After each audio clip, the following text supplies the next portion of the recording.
Hi there, and welcome to this episode of A Couple Takes on MS. Hi, I'm Dan Digman. And hi, it's me, Jennifer Digman. And we're A Couple Takes on MS. I'm walking. I'm rolling. But together, we're moving forward. And this is going to be a big issue or a big episode because we're going to talk about moving forward, and I think this is like a reality check for one Dan Digman, if I may talk about myself in the third person. Yes, please. Ask permission to talk myself in third person. But anyway, for Dan Digman, I think there's just a reality check where we talk about moving forward, but we have a really, really, really big appointment coming up with our neurologist, and I don't know. I guess you tell me, and I'm not blaming you because I love you so much with all of my heart and soul. Thank you, and I love you, but it's just the reality. I will set the stage for our listeners. We had a support group meeting yesterday. Dan has run the local group for the National Multiple Sclerosis Society for a number of years, the entire time we've been married, as a matter of fact. Well, even before that, 26 years, but who's counting? I think you are. I am. And that's awesome. I'm pretty proud of that, You deserve that. So I don't want to belittle that. But we were getting ready for our group yesterday, and it's very serendipitous that we had group, and we also have a neurologist visit, an in-person neurologist visit coming up. And I don't know how long it's been since we have actually gone to Ann Arbor. Our neurologist is at the University of Michigan Hospital, and it's been a while. I think it's been about a little over a year, 2 years. I mean, there's a lot of virtual visits. A lot of virtual visits, which is, if there's a bright spot of pandemic, memories of the pandemic, it's just getting used to seeing doctors virtually. But anywho, I digress. So we're getting ready for our support group meeting. And I say to Dan, what if Dr. Braley diagnoses you or reclassifies you, if that's fair to say, as you are now living with secondary progressive MS? I mean, let's be honest, Diggs, it's been a long time since you were diagnosed, and the disease is always progressing. And I didn't want to put that thought in your head, and I don't want to let that rummage around there, but it is a concern. So I said it. It's there. It's in the universe. I think, because I've been since diagnosed on February 14th, 2000, just that I've been living with that which is classified as relapsing-remitting MS. And you, Jennifer, are secondary progressive MS. And I think I remember writing an essay. It was after I'd lived with MS for 10 years and just how I'd gone to my then neurologist, Dr. Call. And at that point, I did my MRI, no progression, everything's good. And it was just like, when you're first diagnosed, and the literature at that point in time was saying that most people who have MS eventually go from relapsing remitting to secondary progressive MS after 10 years. And I honestly felt like I had totally dodged a bullet and like I was living strong and everything. And so at the same time, you were feeling a little bit, I imagine you're living on borrowed time. Like, how soon before that other, what is it? The other shoe drops, and you're going to be reclassified as secondary progressive. And that's a fair assessment, because I think that with every year, you're always celebrating things. It's like, okay, one more time. Because I think when you live with MS, and I'm speaking you, the big Y, or I'm saying you in the sense of, from my personal experience, it's like it's like you're always looking over your shoulder, thinking that the MS is going to catch you, thinking that, okay, I'm doing well today. I mean, obviously it doesn't stop you from moving forward, but at the same time, it's hanging, lingering there. But now just where it's noticeable. I mean, because back in the day I was running, I was doing things, but then you just see how things start slipping and things are just different. And I mean, I know anybody who sees me walk, they know there's something wrong because I limp.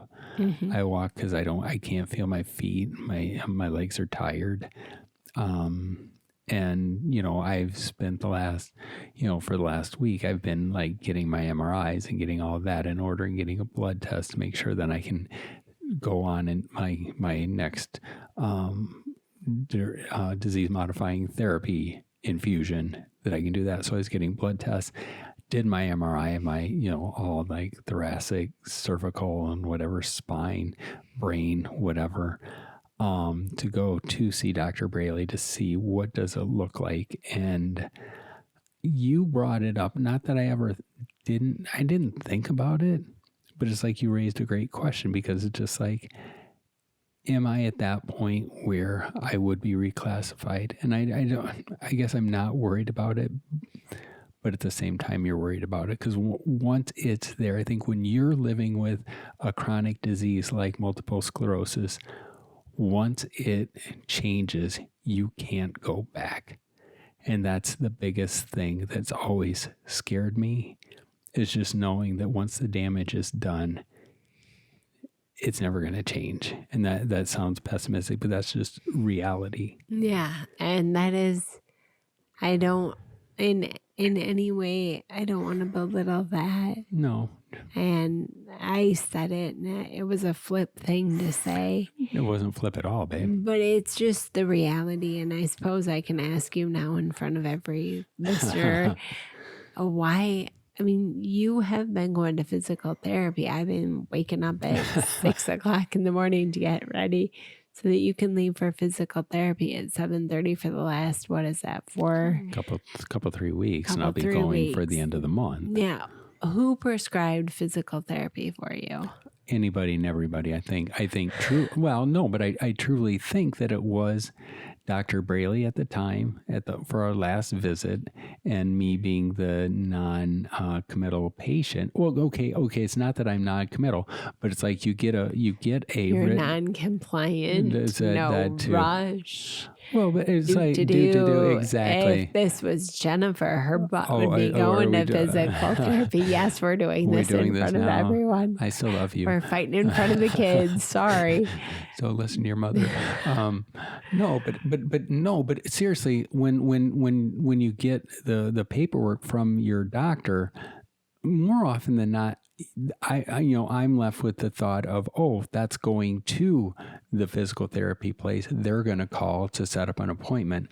Well, that didn't happen with Dr. Braley, and then just one thing leads to another, and just life gets away from you. And then you have a hernia, and then you have hernia surgery, and I understand that, and that sounds, again, like I'm being flippant. I'm not. It's just life is busy. Life is busy. So I wondered if it was paperwork from your primary doctor or from your neurologist. Well, but it was Dr. Braley originally had prescribed it. That's his neurologist. Neurologist Dr. Braley had prescribed it. But then it just kind of sat there because nobody called me, and so fine. Mm-hmm. But then you're just like, is this prescription still good? So then it's like, well, let's go to the primary, the PCP, the primary care physician, to which then Dr. Stapleton retires in December. And so we've been doctorless. We've been in the perfect storm. We've been there. And so when we finally got that appointment with the PA here in Mount Pleasant, I asked her for the prescription for physical therapy, to which then again, I'm waiting for the physical therapy place to call me to set an appointment, because that's how it had been in the past. But then seriously, it was after about like 3 weeks, I hadn't heard anything. Then I called, but then you get the meeting, and then it's like they're scheduling out like 6 weeks, so you have to wait. So long story to get to this point, that that's how I got into physical therapy. The nice thing about it is going back to the same place. I was able to see the same physical therapist I had seen the last time I was there. So Stephanie is her name, and she's been amazing. And so she knows my situation, knows my story, knows she's actually was a CMU student. And so she remembered us, from when she was a student. But it's just like, and she has kind of a baseline to judge and to see Totally. if you've progressed and what did she say when she saw you for that first time, now that you're going back, 3 weeks ago? It was interesting just for the initial testing and stuff that they do to assess different things.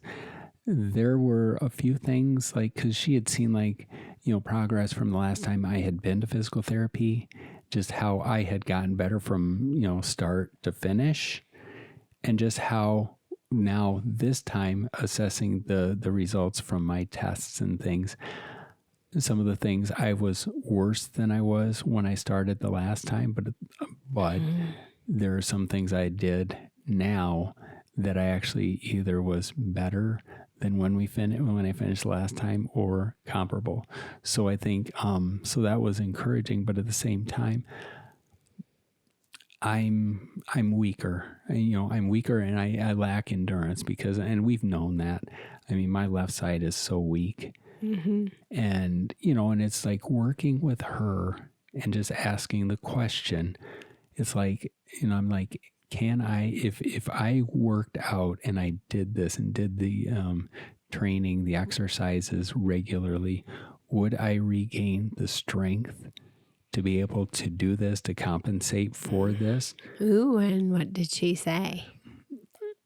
I feel like we don't talk anymore. I know we have to wait to a podcast before I come clean. No, didn't I tell you about this?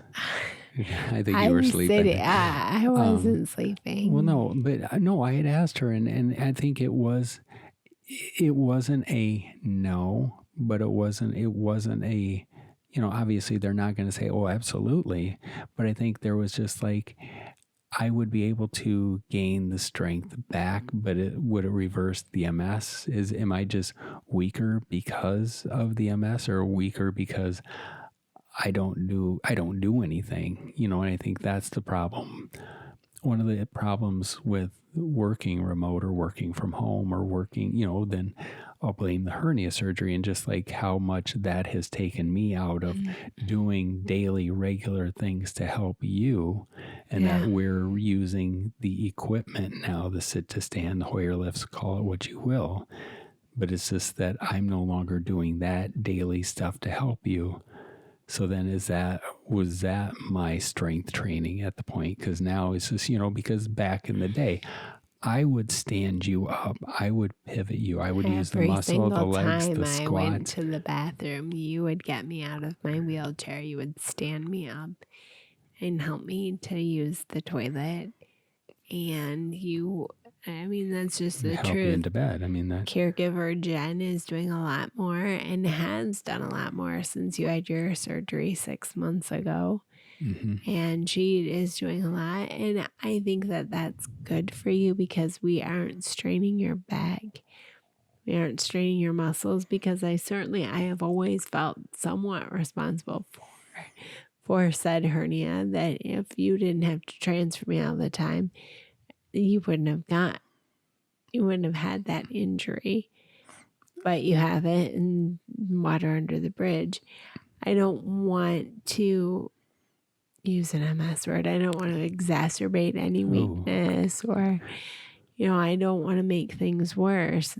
So I can understand why you have not helped me for 6 months. Do you miss? Yes. You do. Why? Well, I miss doing it because it's that's one of the things that I don't want to say that we shared, but that's the thing. And it's just that was me helping you. I miss it. I miss it in the sense that, if you need to go to the bathroom, boom, we're done, whereas now with the equipment, we have to pause to get you, harnessed in to do this, to lift, to do whatever. Mm-hmm. And so I think then your bathroom trips at night, when we're watching TV, we pause it. It's a good 20, 25 minutes before we're back because of all the stuff that goes into getting you into the sit to stand and stuff versus just going in, stand up, pivot, done, pivot And back. I'm going to play devil's advocate. All right. Because before your hernia surgery, you would help me. And instead of the bathroom taking 25 minutes, it may take 40 minutes because you weren't able to stand me up. And there's my finicky leg sometimes wouldn't stand. Spasm, yeah. Whereas now we use the sit to stand, and yes, it takes longer because disability, everything takes longer, but it's consistent. I know that your back won't be injured. I know that my knees won't be hurting. So it's like, it's well, so given the take, it's the, and I think that, I think those are nice things because like yesterday when we get up early, go to group in Alma, have to come home and, change quick, do things to turn around and go to a graduation open house. I don't need to save myself in terms of strength and energy to help you stand up to make transfers because it's just put you in the sit to stand, do all that, hook it up and, let the mechanics do it and then we're done. So, I mean, it takes a little longer, but like you say, it is guaranteed. But at the same time, am I falling that much more out of shape? And then I think those are things that any caregiver is going to have. It's just like, I don't want to overdo it. Even with the equipment, I don't want to overdo it to where I can't help you because I wanted to exercise and get stronger that way. Yeah, and that's true, and you're in a pickle. Damned if I do, damned if I do. Exactly. Yeah. That's just the reality of a caregiver, like you said. I can imagine it's harder to carve out 20 minutes, 25 minutes a day to exercise when you work all day. Yeah. But if you can help me stand 10 times during the day, between going and getting up and going and getting back in my chair and just do that, your exercise is a lot easier. That's like, I can imagine women who have children. When you have the baby, you're carrying the baby everywhere. You're lugging the stroller, you're lugging like high chairs or any sort of baby equipment. And then when the baby grows up and you've stopped doing that or you aren't taking care of that, I imagine weakness, or that's how you gain a little weight or you get a little weaker. So, not to equate me to a baby, but it's just kind of easy to think like that. Oh, absolutely. Well, and I think too, think of parents, think of mothers, whoever parents, you have one kid and you go through with strollers, lugging, picking up, carrying, doing whatever. I'm thinking of like car seats and all that. And then once the baby matures and you no longer have to lift and do that, well, you have baby number 2, you're so out of shape and you got to work your way back into it. And I think one of the big, this is where I'll claim, I don't know what, it's just, regular parents, as it were, quote unquote, regular. After baby 1 matures and you're not doing this anymore, and you get baby 2, those 2 years, 3 years, whatever it takes, you're out of shape. But at the same token, you haven't used the last 2 or 3 years living with a chronic illness that's progressively gotten worse. Yeah. So I mean, that's where, parents can get back into shape more easily than somebody who's living with a chronic illness who's been doing the caregiving for 25 years and all of a sudden you're out of shape. Yeah. And you're weaker and never mind that the aging is just a natural part of life. Yeah. You're the oldest you've ever been and you're the youngest you'll ever be. Yeah. And so that's hard, and that's something to think about. When we see Dr. Braley, what do you hope she tells you? Or, I mean, you're getting all these tests. You talked about an MRI. You've had blood tests. My hope is that the MRIs don't show progression. I think that, that to me, and I'm not a doctor, but to me, progression in my scans, that's definitely something that can't be fixed. Right. That is damage done. If that doesn't show anything, then this weakness of which I have, does that mean I can at least regain some of that strength to get back into shape? But I think there's that wrestling and not knowing one way or the other. So I'm hoping that the MRI doesn't show progression. Mm-hmm. And I'm hoping that, I think that's the biggest thing, just because it can be there, but at the same time, and then it's just like, and it's easy to say for somebody sitting back with relapsing-remitting MS, to say, oh, well, it's just a label, blah, blah, blah. It's the same thing, because we know that we say relapsing-remitting, but it's just the reality that MS is always active. It's always, it's always causing things. It's always doing stuff. So whether I'm relapsing-remitting or secondary progressive, there's always progression. Exactly. And I said the word pickle before, but a new pickle that I don't want to bring up.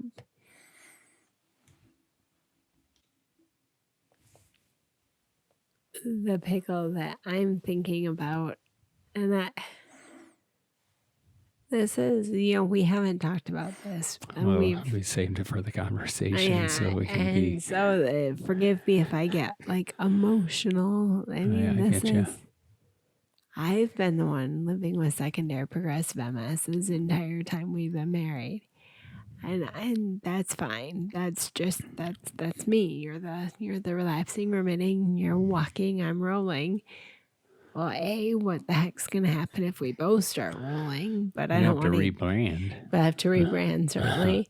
But then, even in a smaller way, what medication will you be able to take? That's exactly, when you're talking about pickles, I think that's the one thing that is concerning, is just that at this point in time, I don't believe, and I'd have to check the realities on this, but I don't believe there are any, maybe there might be one, but the fact that I can't think of the name of it right offhand says it's not regularly used, but just that you have all these disease modifying therapies for relapsing remitting. And I know that Ocrevus has been, for relapsing remitting and primary progressive MS, but that somehow things are skipped over the secondary progressive MS. So that's a concerning point for me, because like with you, what you say.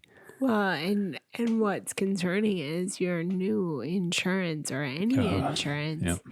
Yep. I am getting rituximab.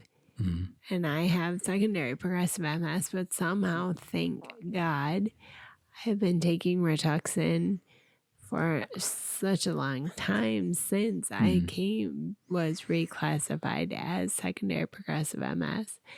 And I'm blessed to have that. I don't know, will you be able to take that if need be? I mean, I think the drug is fantastic. I think it's been like grand poobah and really treating, because I don't think I've gotten any worse. I'm certainly not any better.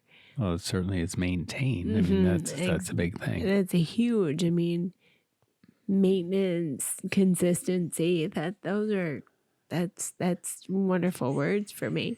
So if you had to take a medication, would that be available for you? And if so, wonderful. If not, and your insurance is a jerk and it's like, no, you've got secondary progressive MS, there's nothing for you, what would you do? Cry. Me too, babe. Yeah. This is scary, and I can't believe, we haven't talked about this, and we've been married as long as we have. That's scary, and I know when we see the doctor, we'll ask all these questions, and I will go because I haven't been to the neurologist. I don't know when the last time I had an MRI was. And maybe that's where I'm just like, I'm fine. I'm still able to roll. And certainly, excuse me, I'm certainly weaker on my left side. I don't use that as much, but I still hold my own. I feel like this appointment, this next in-person appointment is really going to focus largely on you. And I know you aren't a big fan of being the center of attention, but I think it's necessary. Well, I think, but at the same time, let me ask this. I mean, had you not said anything, this was just going to be a regular appointment. And I think it's just like, at what point can can I look the other way? I think so much is like with anything with my MS, there's so much that it's like kind of like numbness in my hands when I was first diagnosed, and the numbness was always there. Some days was worse than others, and so on the days when it wasn't as bad, I'm thinking, oh, well, I think I'm getting better. This is going to go away. But then it's just, even if it's when it's quote unquote not so bad, then eventually you start accepting that as, and I'm going to use the new normal, but you accept this is how I know how much you don't like that. But it's just to where there's that acceptance, or it's like tomorrow will be better, and then tomorrow's not better, but it's manageable, it's tolerable, you can deal with it. But then what happens when it gets worse? And so for me, with my weakness, with the standing, with the walking, I think just in that, if we're going places and we have to walk a long ways, just how I'm hitching a ride on the back of your wheelchair because I can't walk that far because there's sidewalk cracks and I don't want to trip on them. And so I walk in the streets because there's less cracks that I could catch my foot on because I drag my left foot. Because it's weak, to which Stephanie will say, so with the hamstrings and stuff, and just things are not as strong on the left side. So then I overcompensate other ways, or, when I'm getting into the car, and then I'm, rather than pushing my left leg to get up into the van, I'm grabbing my jeans and pulling my leg up into the van because I don't. You learn to work around. Yes. I think that's a good word. It's just like the workaround, the compensating, and just like, how do you make this happen? And it's just like, if it was a car, you can only tape it up so many times where you just need to fix it. And I'm not fixing it. I'm just, taping things. Right. And when you make the concession, or if Dr. Braley were to say, yeah, Dan, I think that this looks like more activity, more spots, more lesions than I've seen before, that's going to throw a couple into a tizzy where we're going to have to face things that we haven't faced, that we haven't talked about. So let's talk about them here. But you know what I'm saying? It's going to be different. And I think it will be more than we anticipated. And I don't want to borrow trouble. Normally when we see our neurologist, we kind of shoot the breeze with her. Hey, how's it going? Yeah, doctor, how have you been? Are you doing new research or anything? And it's kind of, high level. Just, multiple sclerosis. What is that? Disease modifying therapies. What's new? We don't really talk. We don't get deep. And doctor does a fantastic job. I don't want to say that she's not doing a good job looking at your progression, but you're always stable. And Let me ask this then. Okay, two things. First one, you speak of insurance, and there's one drug that I was prescribed by Dr. Brayley and under new insurance because my company had been sold, but the new insurance denied coverage for it, and it's that which it was a compound pharmacy of which she gave me to help me walk. Well, I mean, just calling it what it is, I am not condoning or endorsing a drug by any stretch of the imagination, but it was for the compound pharmacy version of Empira, however you want to pronounce it. But it's like, that's the thing that's supposed to help you walk. And it doesn't it's not like a quick fix drug, but it like helps to build the endurance. I have not had the Empira for probably a year because my prescription ran out. And then once you get the new company and new everything with insurance, and I have a letter of denial of that. And so then would something like this, I'm taking it to Dr. Brayley, and then she can say, and then she can file the appeal to say, no, Dan needs this drug because it helps him to walk, and he's noticeably getting worse walking wise. And so is that a good thing? I think that's a hugely good thing. That's why I saved it. And I'm just so happy that we're having this podcast discussion so that I can say, or you can say, because you can speak for yourself, what about the Empira, and can I get that? And if your insurance denies you, you can get compounded Empira. And boy, that's a good point. There's a lot that we're going to have to talk about with the doctor. Let me ask you this. I mean, because and I saved it, and that's coming with us to Ann Arbor. But I guess my question for you then is that, you had relapsing remitting, as everybody who's diagnosed more often than, 99.9% of the time is at least diagnosed relapsing remitting. What was that like for you as a young Jennifer Urich? Were you secondary progressive before we got married? Yeah. Yeah, right around the time that you and I met, that's when I started using my wheelchair. It was a scooter at the time, but I started relying on assisted devices to get around. I never have walked since you've met me. I've never known you to walk. And that's when I started going down to Ann Arbor. My general neurologist would not prescribe a drug that's not even on the market anymore because he was concerned it was a chemotherapy-esque medication, and he didn't feel comfortable prescribing it. So then I went down to Ann Arbor, and that's when I didn't even see Dr. Brayley. I saw a different neurologist, and I had the experience of also seeing Dr. Aaron Foster. Go Blue. That's where he was at the time. And that's when I was reclassified as having secondary progressive MS. And it was devastating. I was just going to ask, what was that like for you, seasoned veteran that you are? I mean, when you went for relapsing remitting. Not even 5 years after my diagnosis. Yeah, so we were together. I had gone through all the A, B's, and C's, and then, there weren't lots of options. There were 3 drugs and Navandrone. I'll just call it what it was way back in the day. And I was able to try that medication, and that stabilized me. What was that like for you compared to when you were first diagnosed, and then you get reclassified to secondary progressive? How devastating, or was it like, this is we're doing this? Yeah, it was so we're doing this, because I thought, my God, that was so long ago. Let me go back in my memory. I thought, there's going to be new treatments. Certainly there will be a cure. We'll have some myelin repair. Heck, it's, I'm only 5 years into this.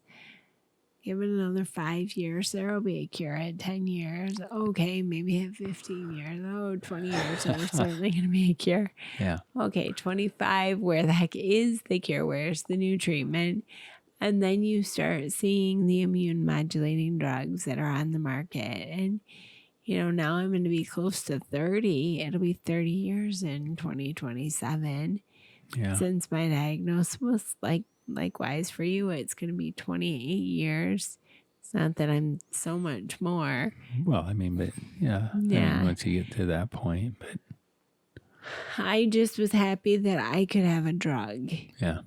With that knowledge that my disease was worse and that I needed a bigger gun than what the AB season could offer.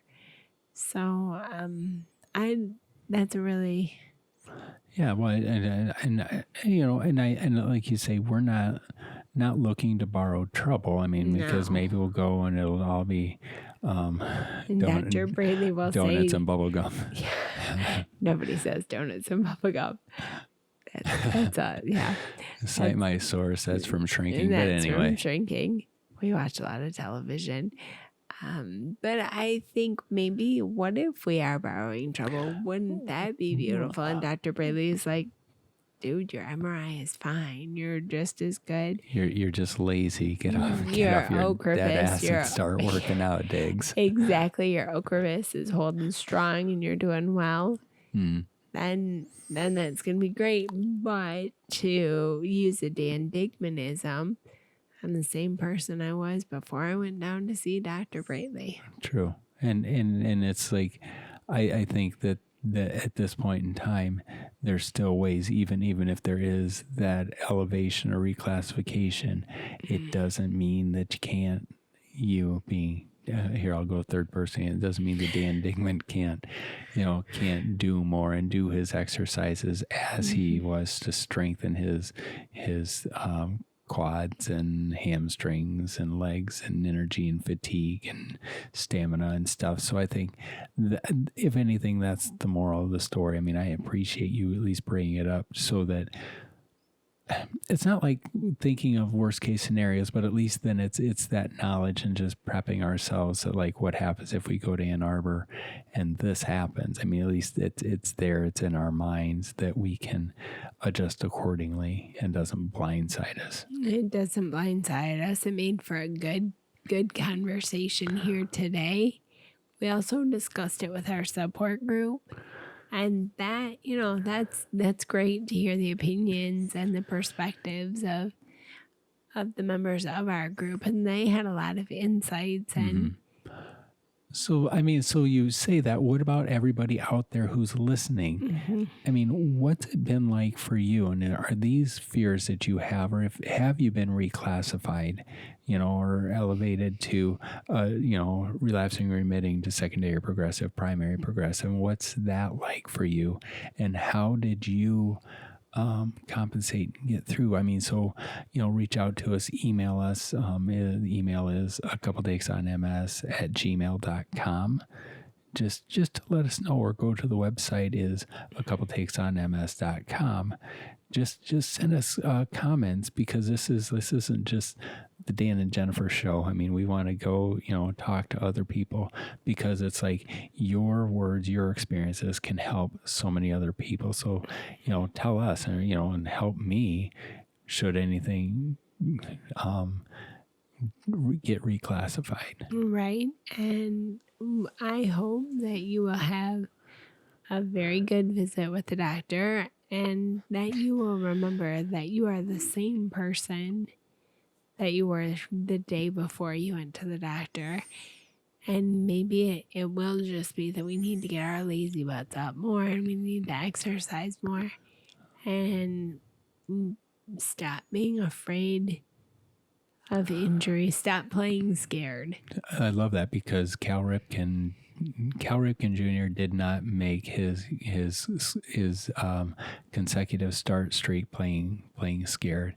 You just you keep doing. And I think that's the big thing, is that, quoting Springsteen, let the broken heart stand as the price you got to pay. I mean, you just keep going, because it's like, if you sit back and just let things happen, you're not being proactive, you're not being aggressive. And I don't think as I've said before, you and I have never lived our lives with MS passively. We were just like, and I think that's, what's the worst that can happen? Well, it's like if I've got you and I've got our community, there's nothing we all can't get through together. And so, No. Thank you. You're welcome. And with that saying about our community, you and I both know that we have friends that have been reclassified. With aging, maybe that is more prevalent than we realize. That's why we need to lean on our community and hope that people will share with us their experiences. We're here. We're not just talking into a void. Yeah. We want to know what other people have to say. And after we go to the neurologist, I look forward to talking it up and shooting the breeze with you and talking about how things are going. So and so be a part of that conversation with us. Chime in and let us know. Again, it's a couple takes on ms@gmail.com, or on our website is a couple takes on ms.com, just to say what's helped you and how have you dealt with stuff like that. Well, thanks for the conversation. Thank you for thinking of this, Jennifer, and asking the difficult question, because I'm just like, do life is bubblegum and donuts, and we're doing this. So everyone, thank you for tuning in. Thank you for listening.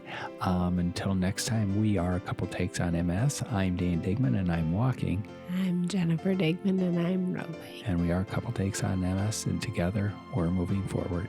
Take care.